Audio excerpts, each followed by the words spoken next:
All right, so in this video, we're going to look at calculating probabilities with the chi-square distribution. One of the places the chi-square distribution is going to show up is in calculating tests of independence. Now, some of these tests we can actually do in the TI directly if we have the data.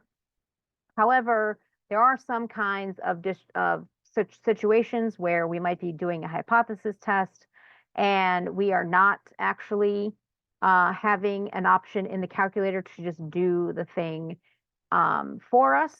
And so we may have an occasion to calculate the probabilities for a chi-square distribution.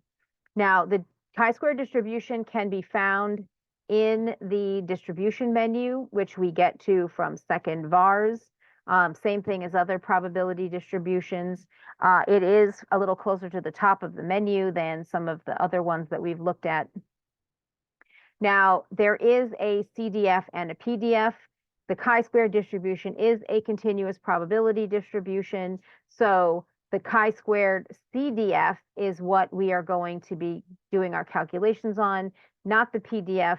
The PDF basically, again, is only used for graphing distribution functions and not for calculating probabilities. So let's go through some examples of how this works.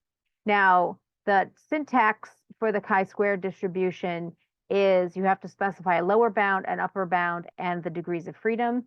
Unlike the F distribution, there's only one degree of freedom. So this is going to be more similar to the T distribution in terms of its syntax than the F distribution.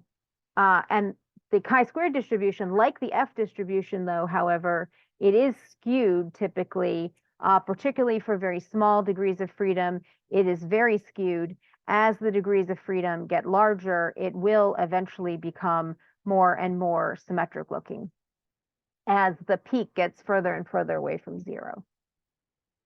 Now, the degrees of freedom is sometimes just specified as DF. Sometimes it's given the Greek letter nu. This is a nu, it's not a V. Although they do look very similar, but this is actually meant to be the Greek letter nu for like N, but we calculate the count we calculate the degrees of freedom from the count. So it is an N related variable, but thus the Greek letter nu, but it is not in fact a V. Now let's go look at an example. So we've performed a hypothesis test and we've obtained the test statistic chi-squared is 34.617, and our test has 7 degrees of freedom. So how are we going to enter this into the calculator? So we're going to click on the distribution menu, so second vars, and then we're going to scroll down to number 8, which is the chi-squared CDF. We saw that in our menu up here. And again, when you're in the menu, you can just hit 8 or you can scroll down and then hit enter. Now on the screen, if you're in classic mode, you're going to have to remember the order and type these in manually. For chi-squared, like the F distribution, typically we're interested in probabilities that are greater than our test statistic. So our test statistic would become the minimum, the lower bound. E99, essentially our equivalent of infinity, would become the upper bound, and then comma, our degrees of freedom. If you're in the stats wizard mode, you can't go lower than 0, by the way, but you would specify your test statistic for the lower, your E99 for the upper, and then your degrees of freedom here would be 7. If you hit paste, then it is going to paste this syntax onto the screen that we would have to type out manually in classic mode. And then once you hit enter, then it will calculate your probability for you.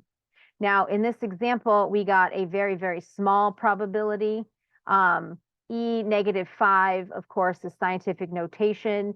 This is 1.31988 times 10 to the -5th. So that is 4 zeros after the decimal place before you get to the 1. This is a very small probability indeed. Certainly small enough that you would reject the null hypothesis in almost all cases.